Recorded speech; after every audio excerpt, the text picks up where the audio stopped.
Hello guys, welcome to another episode of Trading Volatility Indices with me. And from today, I'll begin to go in depth into the strategy that I trade. So for start, I trade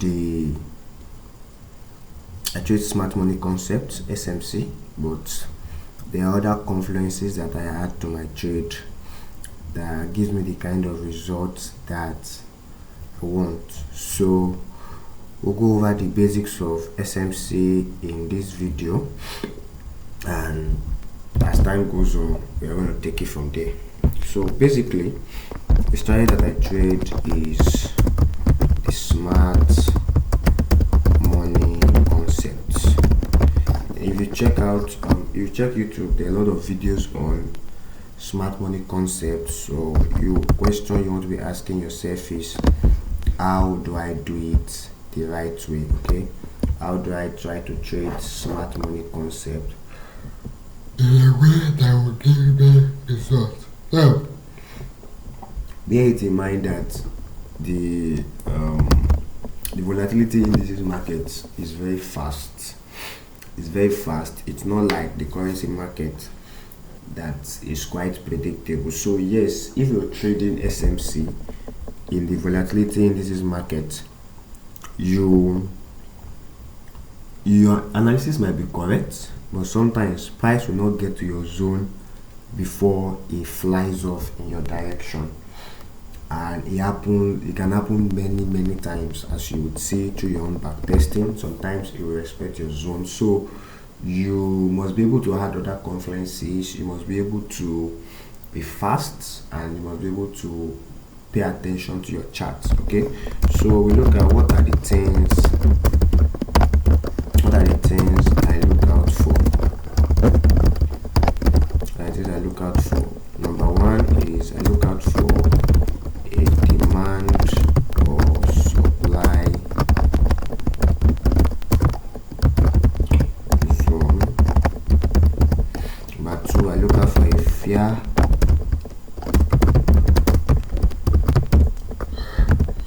fair value gap, which we also call imbalance.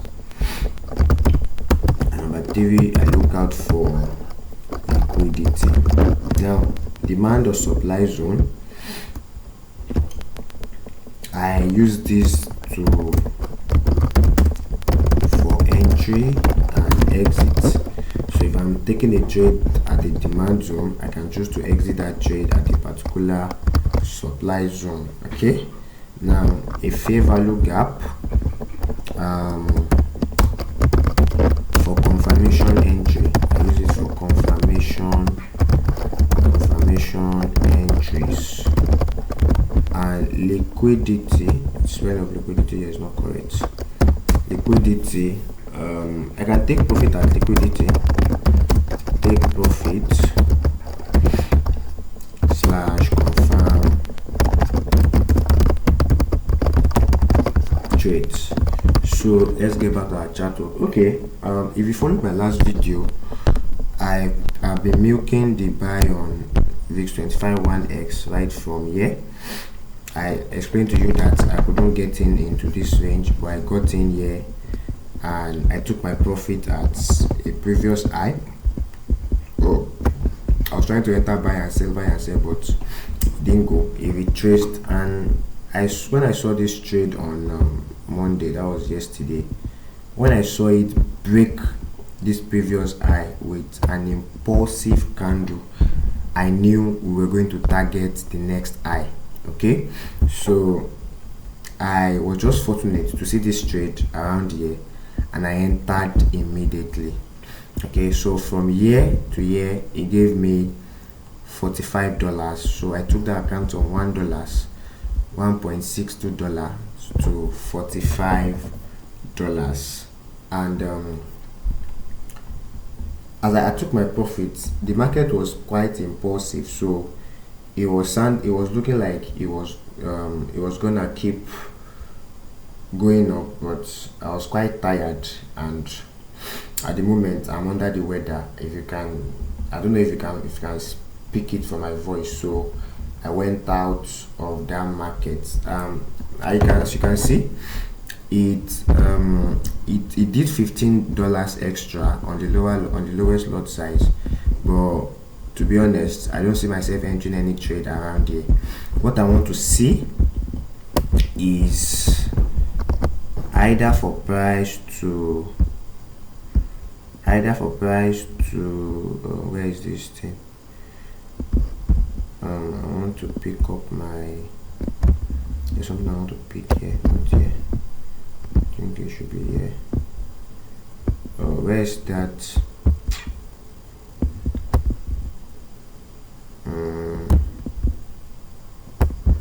No. I didn't say that I want to pick. Why are you doing like this? Okay, I've seen it. So I want price to, I can't find this thing. I've been on my eyes. I can't find what I'm looking for.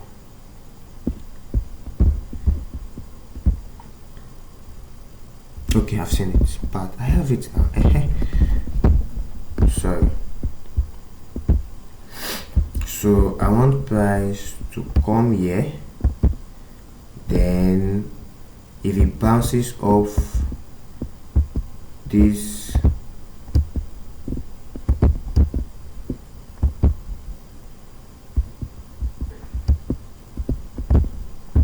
why is it not moving?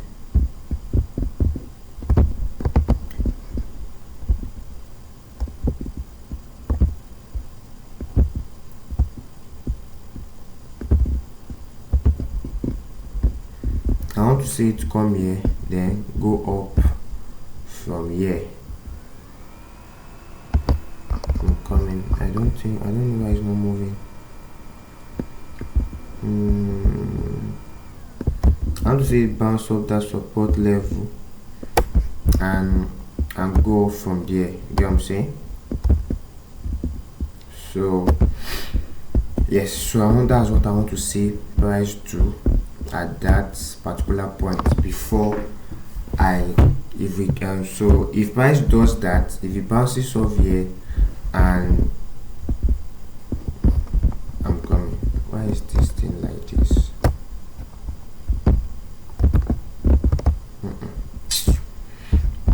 If it bounces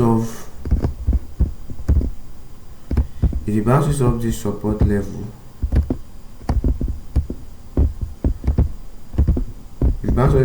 and goes here, we can now decide to target the next high. Okay, so I'm picking my highs on the 4-hour time frame and it has been respecting them so far. So let's see where the next 4-hour high is going to be. So it's going to be somewhere around here. Let's drag this and put it here. So the next high is going to be at 519, around 519, 520, blah blah blah.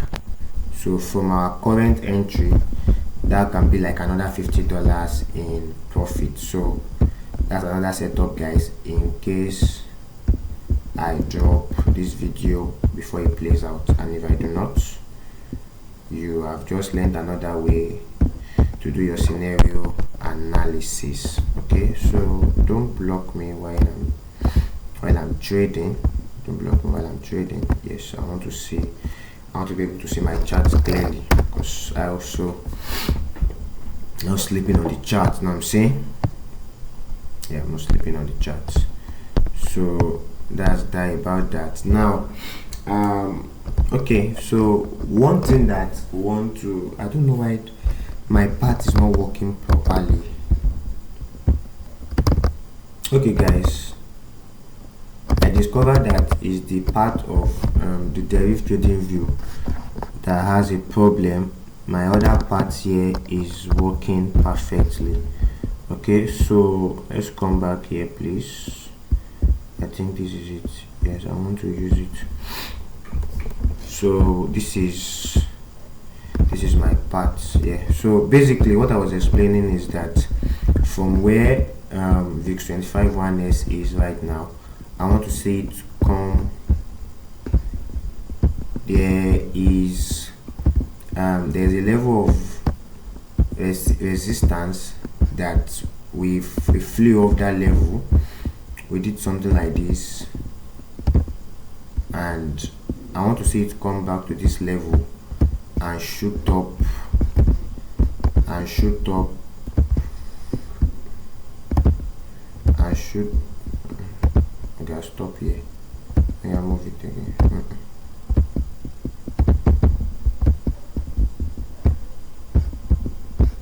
I'm not done with you.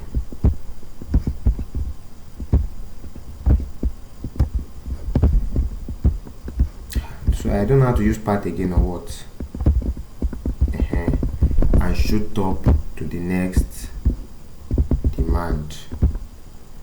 Do you understand? And shoot up to the next demand. Then maybe we trace a bit.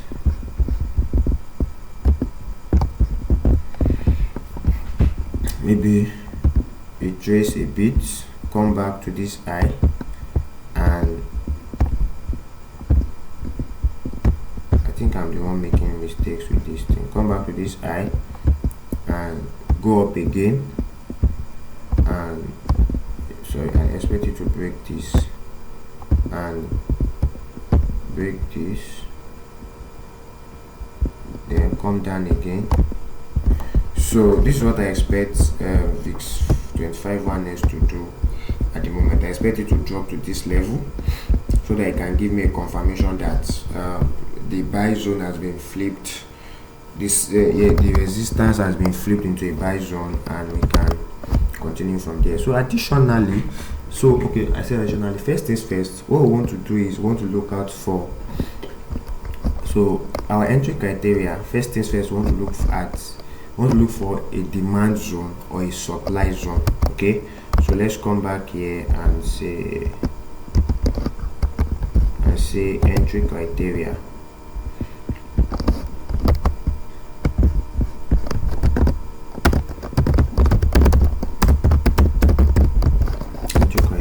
Look out for demand or supply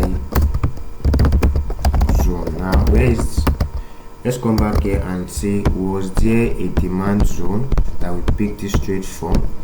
Yes, there was. Look at, okay, sorry, the first thing is supposed to be break of structure. Okay, number 1, 2,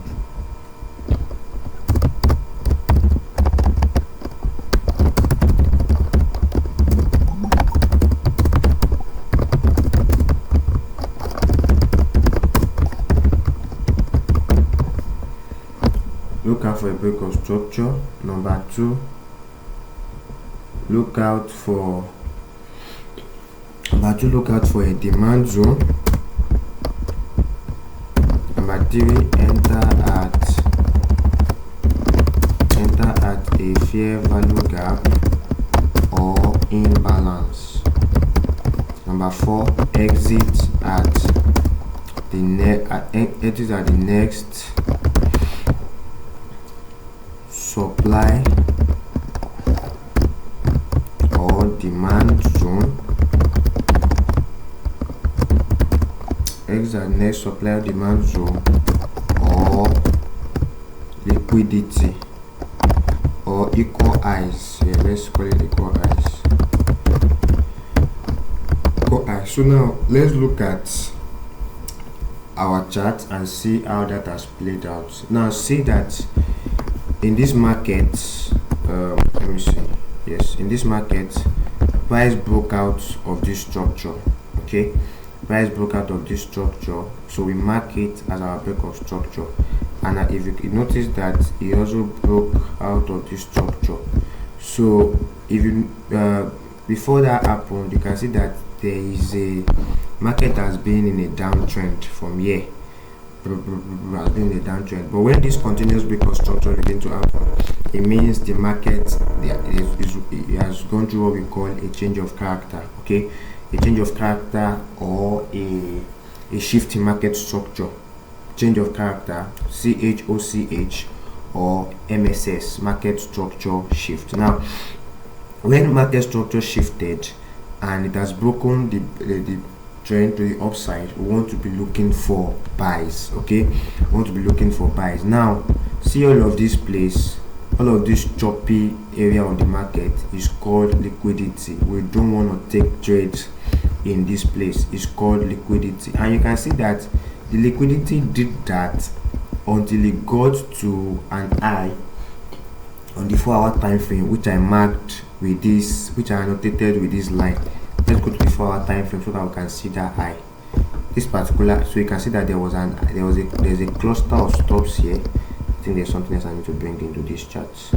I need to bring Eclipse.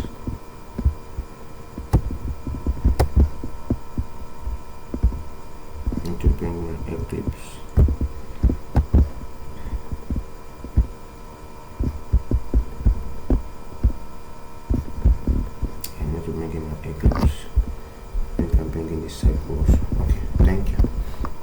So look at this place. You can see that there was a cluster of stops. There's a cluster of stops here, cluster of stops around that place. So it shows us that that is an high. You get, so we from that high, and as you can see that even when it got to that high, market sold rapidly. Now let me go back to the 15 minutes time frame. There is our entry time frame. 15 minutes time frame. That is our entry time frame. Remember, I'm still expecting this to do what I want it to do if I consider any entry. 15 minutes is our entry time frame. See that once price did that, it broke the structure here. It broke the structure here again. And if you follow SMC very, very carefully, you will know that after this break of structure, we are supposed to have what we call a return to order block, right? We're supposed to have a return to order. Okay, I think I found out to use this. So I marked out that return to the order block, but it didn't there, right? It didn't go there. Do you understand? It was supposed to go back to the other block or the demand zone, but it did not, and it rallied it down again. So that's one of the that's another characteristic of the synthetic market. It just does what it wants to do, okay? And it fell, it kept falling. But you notice that when it fell down to the demand zone that we marked out, when it fell down to the fair value gap that sponsored this demand zone, this fair value gap that sponsored the uptrend, it reacted off that fair value gap and it started to buy. Do you understand? So one thing that I'll tell you is that I'm not going to be teaching SMC from scratch here, because you can find a whole collection of SMC videos on YouTube. Do you understand? You can find a whole lot of SMC video on YouTube. 1 minute. So we won't do that. I'll just be teaching you the extra conferences that I use. Now, when you have a strategy, you don't need to be worried the times that markets do not respect your strategy. Market does not respect every strategy 100% of the time. Okay, you only need to make sure that at least whatever you call your strategy or your edge, you can find setups in the market. Okay, as long as you can find setup, you are good. All right, so you want to make your priority should be that you find setups in the market, and you want to make sure that your setups, when they occur, you can take advantage of them and execute. Do you understand? Even if you are winning just 2 out of 10 trades, if those 2 are sure winners, I tell you, they'll cover up for your loss.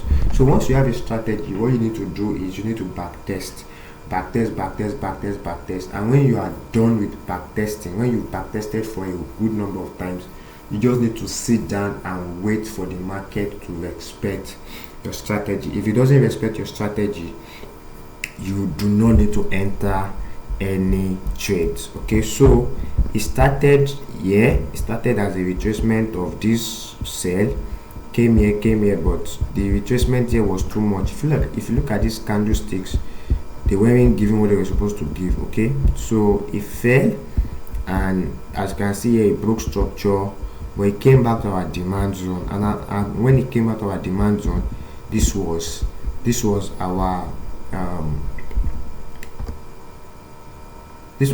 signal to enter a buy. Okay, and as you can see from here, it began to rally. It broke the previous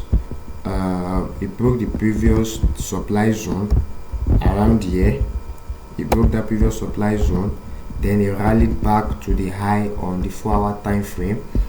It retraced a bit, rallied back to this high on this time frame. So what I'm expecting price to do is so I think I've gotten it now. So I think price has started retracing, so I expect it to come back into this area, then shoot up here. So our no, you're not supposed to do that. Stop. Okay, so our long position is going to be anything from here to here. Let's see what's going to happen. Let's see what's going to happen on VIX sell on 25 1s. Now before we go, let's look at VIX 51s. This VIX 51s is not doing well at the moment. I don't like this move. I don't like this move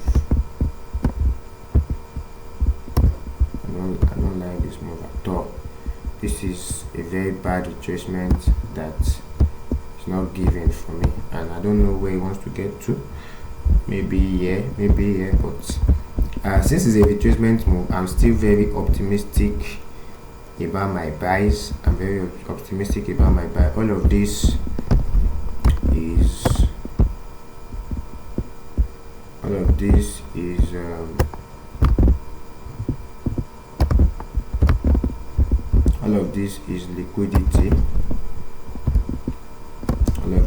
liquidity. So I think I want to cancel this. So it actually did well before I started to retrace that nonsense retracement. So all of this is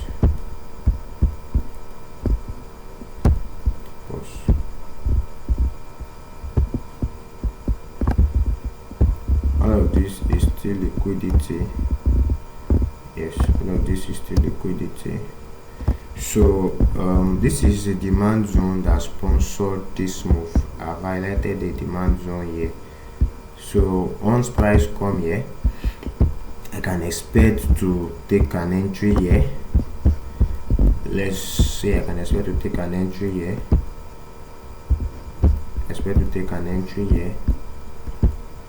And let's ride it till the next support zone. So if we take an entry here, that entry should take us to this place at least. That's about $88, close to $90. So you can use pending orders. I think the demand zone safe is too much. So sometimes don't expect what a lot of people that trade SMC, what they expect is that price will come here and now shoot here, now be going up, or delete it, or they will say that price will come here, it will not do like this, do like this, do like this, do like this, you now shoot up. Don't be surprised to see price do something like this. Don't be surprised to see price do something like this.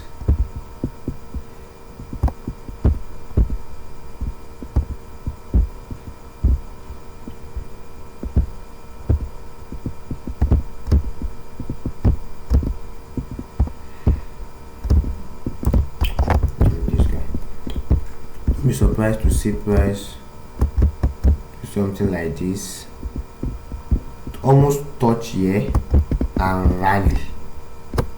So you need to pay attention, because it happened in this happened in VIX 100 sometimes ago. Happened in VIX 100 sometimes ago. Let me show you. I picked that trade. It didn't get to the demand zone before it started to fly. Let me show you that trade. Let me show you that trade. Let me show you that trade. Where's that trade? Where's that trade? Where's that trade? Yeah, this is it. This is it. I think this is it. Yes. So this was the demand zone that I marked, right? This was the demand zone. This was the demand zone that I marked, and price, you can see break of structure, blah blah blah, blah blah blah, blah blah blah. It didn't touch it. It didn't touch it one bit before it flew, and it came down again. There was another demand zone, and it flew again. Do you understand? So that's how it works. I will continue from this in the next video. Thank you very much.